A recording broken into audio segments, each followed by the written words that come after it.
মধ্যপ্রাচ্যের যুদ্ধ এখন শুধু যুদ্ধক্ষেত্রে সীমাবদ্ধ নেই, এর সরাসরি ধাক্কা এসে পড়েছে বাংলাদেশের জ্বালানি আমদানি, বৈদেশিক মুদ্রার রিজার্ভ এবং ভবিষ্যৎ তেলের দামের ওপর।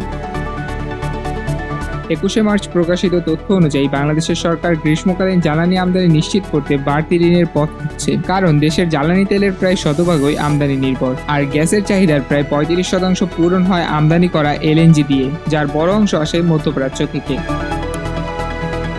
সরকারের পরিকল্পনা কি?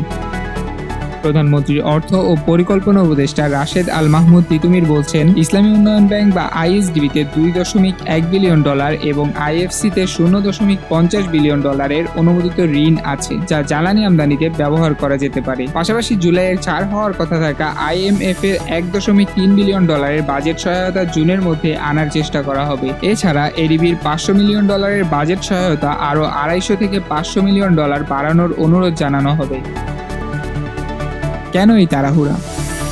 কারণ হরমুজ প্রণালী ঘিরে অস্থিরতা এখন বৈশ্বিক জ্বালানি বাজারের সবচেয়ে বড় ঝুঁকি। রাইটার্স বলছে, যুদ্ধের জেরে হরমুজ দিয়ে বিশ্বের তেল ও এলএনজির বড় অংশ পরিবহন বাধাগ্রস্ত হচ্ছে, আর ব্রেন্ট ক্রুড 21শে মার্চ $112.19 উঠে প্রায় 4 বছরের সর্বোচ্চ অবস্থানে পৌঁছে। এর মধ্যে 18 মার্চ ইরানের সাউথ পার্স গ্যাস ক্ষেত্রে হামলা হয়। সাউথ পার্স বিশ্বের বৃহত্তম গ্যাস ক্ষেত্রের অংশ, যার অপর অংশ কাতারের নর্থ ডোম। হামলার পর কাতারের রাস লাফান শিল্প এলাকায় ক্ষয়ক্ষতির খবর আসে। এপি ও রাইটার্সের প্রতিবেদনে বলা হয়েছে, এই ঘটনাগুলো গ্যাস ও তেলের বৈশ্বিক সরবরাহ নিয়ে নতুন উদ্বেগ তৈরি করেছে। বাংলাদেশের ভেতরে পরিস্থিতি কতটা স্পর্শকাতর?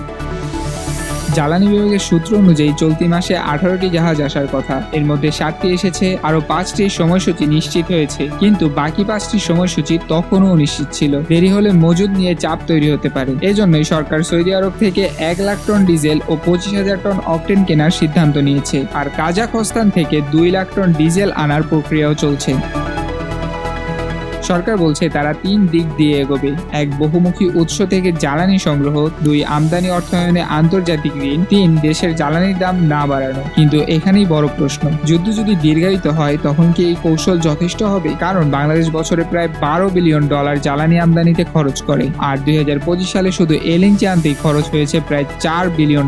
অর্থাৎ মধ্যপ্রাচ্যের যুদ্ধ বাংলাদেশের জন্য এখন কেবল দূরের ভূ রাজনীতি নয়, এটা রিজার্ভ, আমদানি বিল, বিদ্যুৎ উৎপাদন, শিল্প খাত এবং সাধারণ মানুষের জীবনযাত্রার ব্যয়ের সঙ্গে সরাসরি জড়িয়ে গেছে। আপাতত সরকার বলছে স্বল্প মেয়াদে বড় সমস্যা হবে না, কিন্তু যুদ্ধ দীর্ঘ হলে বাংলাদেশের জ্বালানি নিরাপত্তা বড় পরীক্ষার মুখে পড়তে পারে।